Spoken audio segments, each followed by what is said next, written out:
Hi everybody.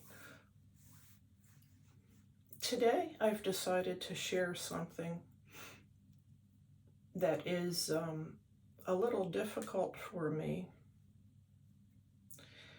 because it's something that happened to my brother, and he had made me promise to not breach his confidentiality and trust way back in the day, and I never have. What happened to him has been left out of my book because, you know, I had so much to choose from when writing my story. I had to pick what was meaningful and most important and kind of keep everything on track. I didn't feel comfortable sharing this about him yet, and I also felt it was a little bit of a diversion.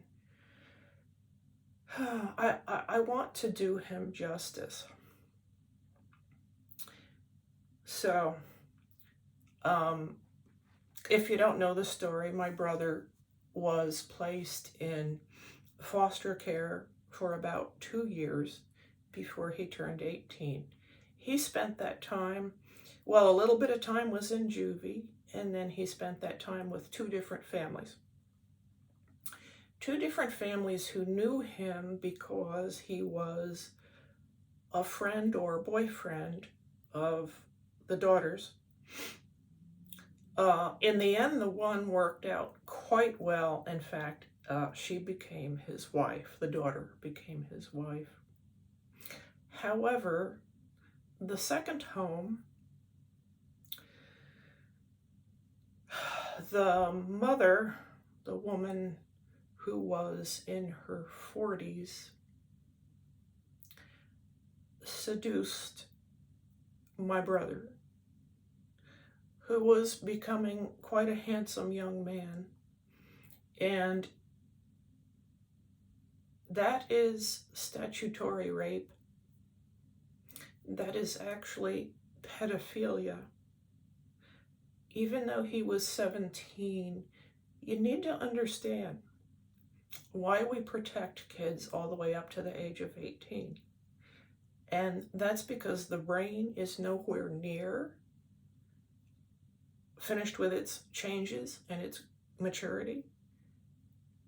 The body also is not finished growing for many, many years later. Did you know that? Did you know that medical examiners can see a person's age by how the joints and bones have finished fusing or not? You must realize 18-year-olds are not yet not mature adults. So anyway, I saw my brother and talked to him, and he decided he could trust me and tell me what had been happening over there in that home. And as he told me, his face began to break out in red blotches. His neck, I think his whole body was doing it. And they began to swell, and he was covered in hives.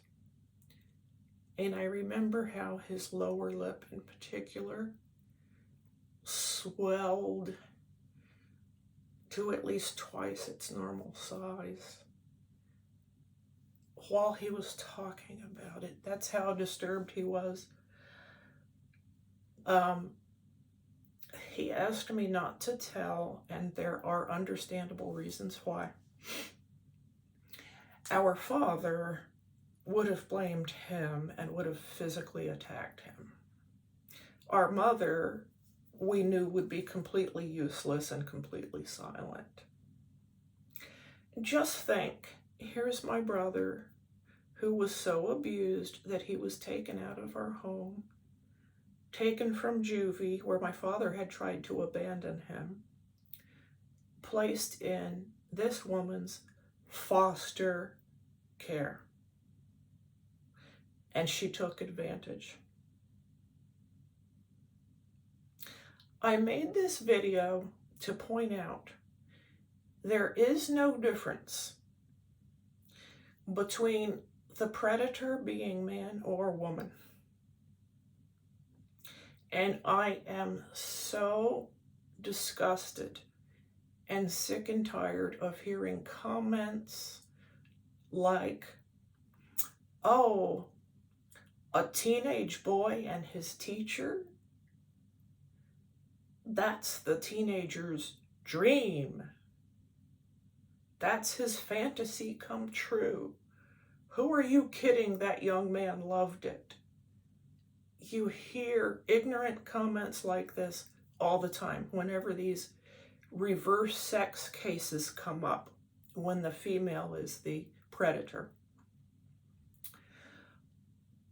Oh, gosh, I wish people would know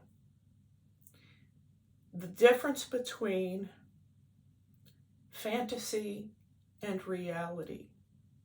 It is huge. A girl may fantasize about her teacher. A boy may fantasize about his teacher, or whoever, a good-looking older woman.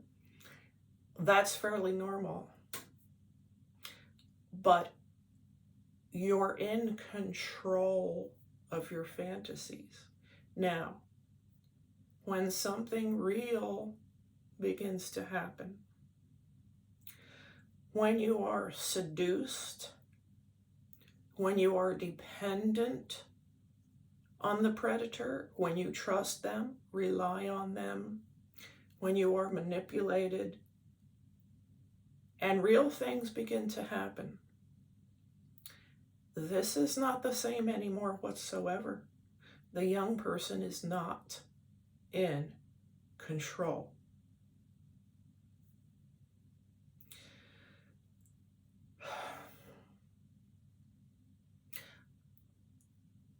I so regret that nothing was done. I feel like if I could have 15 minutes in a room with that woman, I could do some harm. Who knows how many younger people she preyed upon and into the future.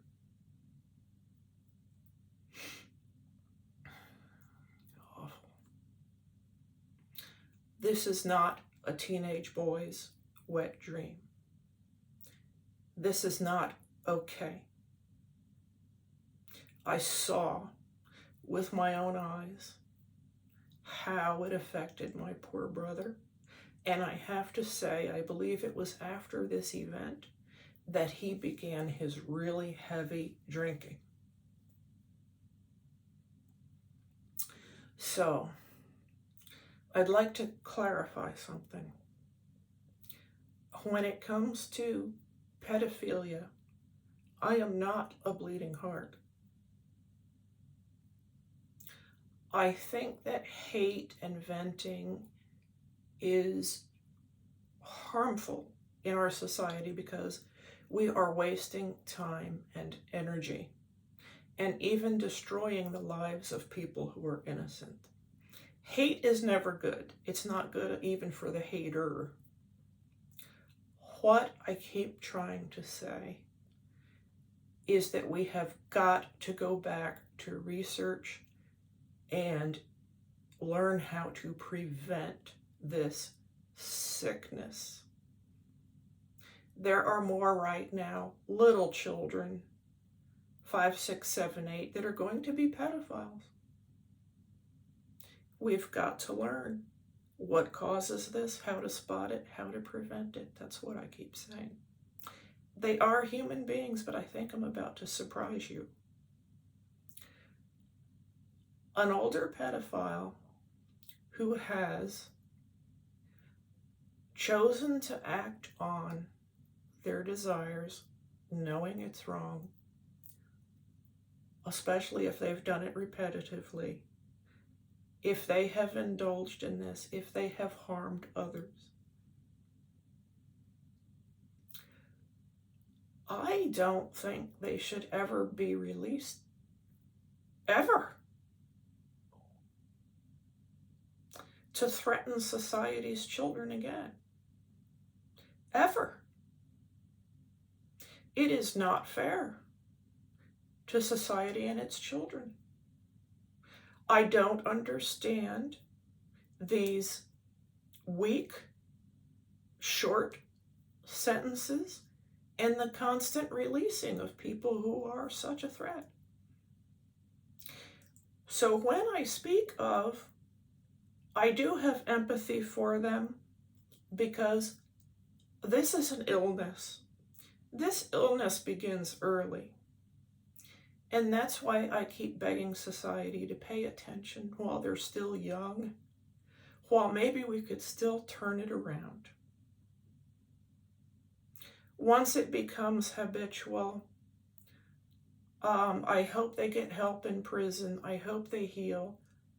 But I'm afraid our prison system is a disgrace. I don't think they do. But I'm against their being released. This woman who harmed my brother so badly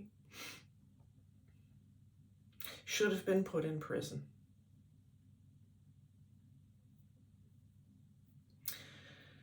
So I finally told that.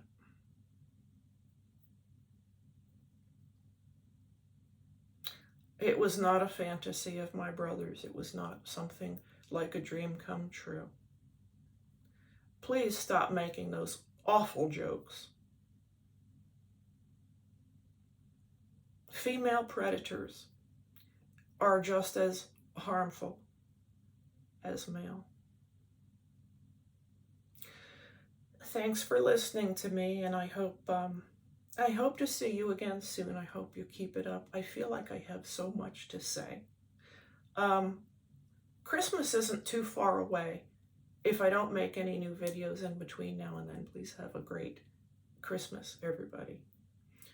Bye-bye.